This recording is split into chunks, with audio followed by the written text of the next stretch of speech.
coaching classes. Hi everyone, welcome to be good coaching classes.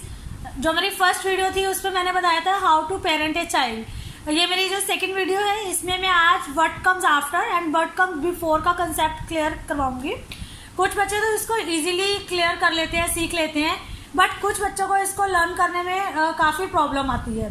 तो अब मैं बताऊंगी इसके बारे में कि हम इसके कुछ ईजी ट्रिक्स हैं मेरे पास जिससे हम इजीली आफ्टर बिफोर का कंसेप्ट क्लियर कर सकते हैं। तो सबसे पहले ये कंसेप्ट क्लियर करने से पहले मैं कुछ बातें बताऊंगी कि जब भी हम बच्चे को पढ़ने के लिए बिठाएं तो उसका जो पोस्चर है वो एक तो बिल्कुल सही होना चाहिए। आपका बच्चा कंफर्टेबली बैठा होना चाहिए और उसकी जो बुक है, नोटबुक है, कलरिंग बुक है, वट जो भी वो रीड एंड राइट कर रहे हैं, हमें वो कभी भी उसकी लैप में नहीं रखनी है। हमें हमेशा उसको उसके लेवल का एक स्टडी टेबल अरेंज करके देना है। अगर स्टडी टेबल नहीं है हमारे पास तो कोई बात नहीं, हम एक या दो पिल्लो लेके उसको स्टडी टेबल की तरह यूज़ कर सकते हैं। इससे उसको रीड एंड राइट करने में काफ़ी ईजनेस होएगी और इजीली वो कर पाएगा।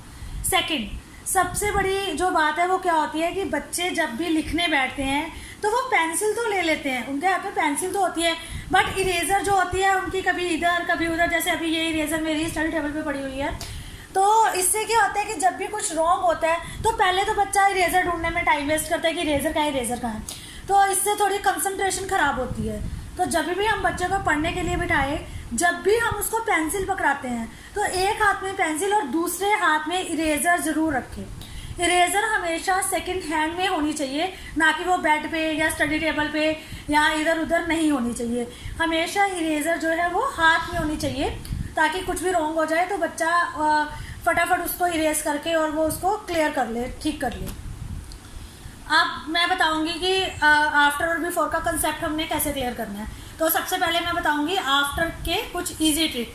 तो सबसे पहले हम क्या करेंगे आफ्टर सिखाने के लिए, आफ्टर या बिफोर करने से पहले मैं बताऊंगी कि इसके लिए सबसे पहले तो बच्चे को आप 50 तक काउंटिंग जो है वो अच्छी तरह से सिखाइए।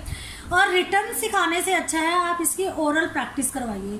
जितनी ज़्यादा ओरल प्रैक्टिस बच्चा करेगा उतना ही अच्छे से वो आफ्टर और बिफोर का कंसेप्ट क्लियर कर पाएगा और इजीली क्लियर कर पाएगा। तो काउंटिंग ओरल प्रैक्टिस करवाने के लिए आप दिन में कम से कम 7-8 बार उससे ओरल काउंटिंग सुनिए। उसको बार बार आप ये बोलिए कि आप बेटा काउंटिंग बोल के दिखाओ। लिखने से ज़्यादा अच्छा है कि आप उससे बार बार रिकॉल करवाएं। और ओरल प्रैक्टिस करवाने के लिए आप इसके कई मेथड जो हैं वो कर सकते हैं। जैसे कि अगर आप किचन में काम कर रहे हैं तो आप अपने बच्चे को अपने पास शेल्फ पे बिठाइए और उसको कुछ स्पून दे दीजिए और उसको बोलो कि बेटा ये मुझे काउंट करके दिखा। इससे क्या होगा कि उसकी जो ओरल प्रैक्टिस हो जाएगी। अगर आप अपने बेडरूम में बैठे हुए हो तो आप बच्चे को कुछ हेयर पिन्स दे दीजिए, कुछ क्लिप्स दे दीजिए, कुछ भी दे दीजिए और उसको बोलो कि बेटा ये मुझे काउंट करके दिखा। तो ऐसे जो है उसकी ओरल प्रैक्टिस काफ़ी अच्छे से हो जाएगी और वो इजीली आफ्टर और बिफोर का कंसेप्ट क्लियर कर पाएगा। अब मैं बता रही हूँ कि हमें आफ्टर बच्चे को कैसे सिखाने हैं। तो इसके लिए सबसे पहले तो हम साइड पे काउंटिंग लिखेंगे और बच्चे से लिखवाएंगे 1 2 3। अच्छा, कई बार क्या होता है कि हम बच्चे को बोल देते हैं, कॉपी दे देते हैं, बेटा काउंटिंग लिखो। जैसे हमने बोल दिया बेटा 1 to 50 तक काउंटिंग लिखो, तो बच्चा चुपचाप काउंटिंग लिखता रहेगा 1 2 3 4, मतलब वो आराम से चुपचाप लिखेगा, वो बोलेगा नहीं। तो इससे क्या होगा कि उसकी ओरल प्रैक्टिस बिल्कुल नहीं होगी। रिटर्न में तो वैसे भी इजीली लिख लेता है 1 2 3, उसको पता होता है इसके आगे क्या आना है क्या आना है, लेकिन ओरल में थोड़ी प्रॉब्लम होती है।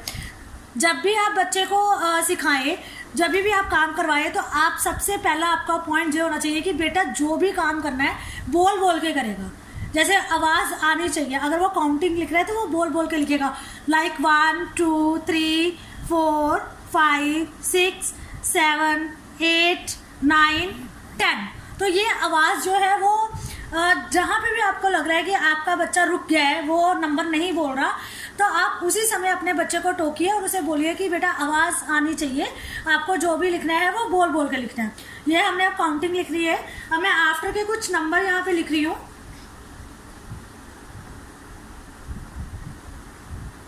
ये मैंने 5 नंबर आफ्टर के लिखे हैं। अब आफ्टर सिखाने के लिए जो सबसे पहला हमारा जो मेन पॉइंट है वो ये है कि हमें ये जो पेंसिल है वो इस नंबर पे रखनी है। ये पेंसिल इस नंबर से हटनी नहीं चाहिए। जब तक बच्चा ये पेंसिल नहीं रखेगा उसका कंसेप्ट क्लियर नहीं होगा। ऐसे क्या होगा, अगर वो पेंसिल नहीं रखेगा तो बैठा रहेगा, एक बार पढ़ेगा 7, वो दिमाग नहीं चलाएगा कि 7 के आगे क्या आएगा, उसको क्लियर करने में काफ़ी प्रॉब्लम होगी। तो सबसे मेन पॉइंट ये है कि उसकी जो पेंसिल है वो यहाँ से उठनी नहीं चाहिए।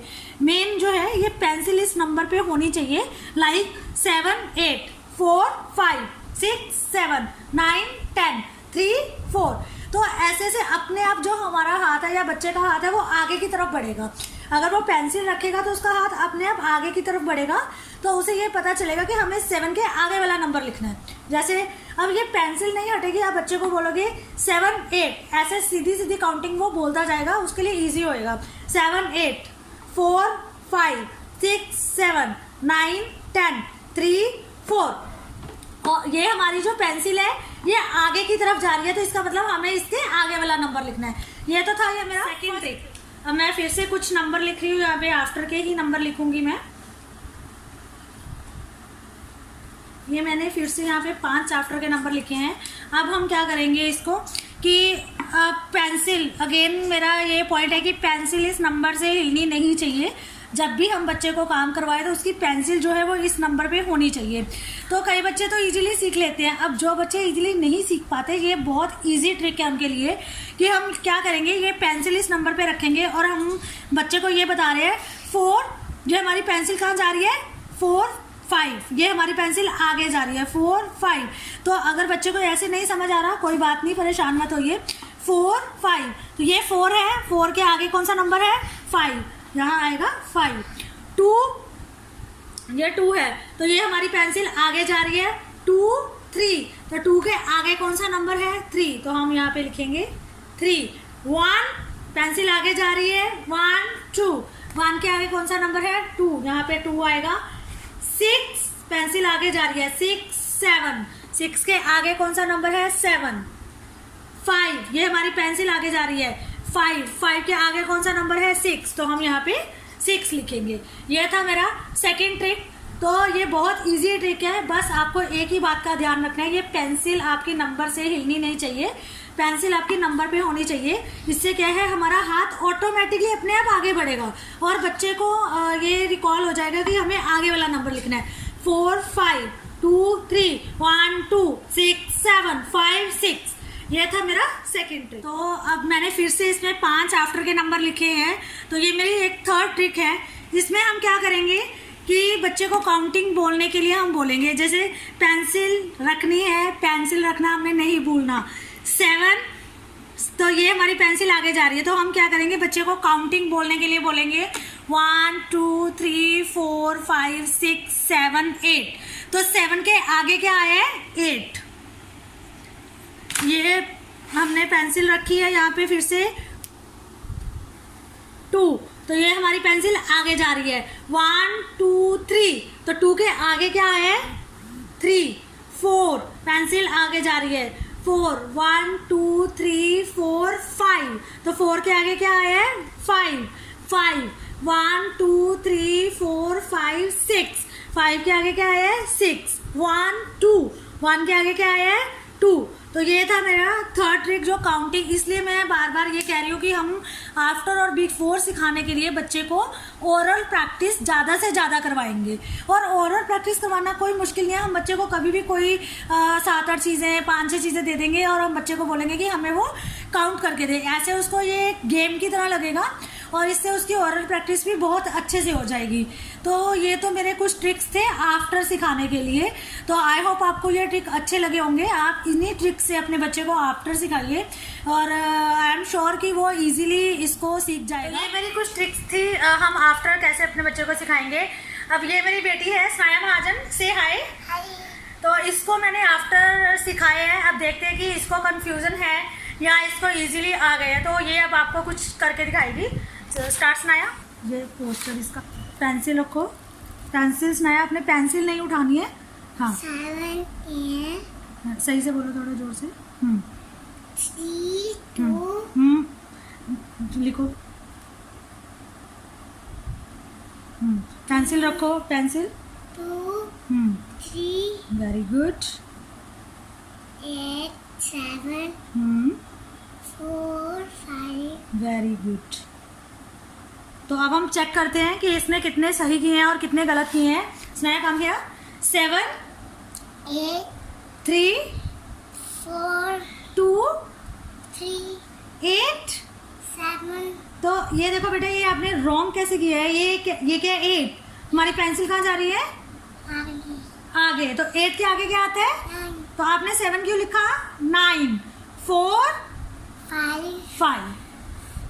तो ये इस ट्रिक से हम ऐसे बच्चे को सिखा सकते हैं।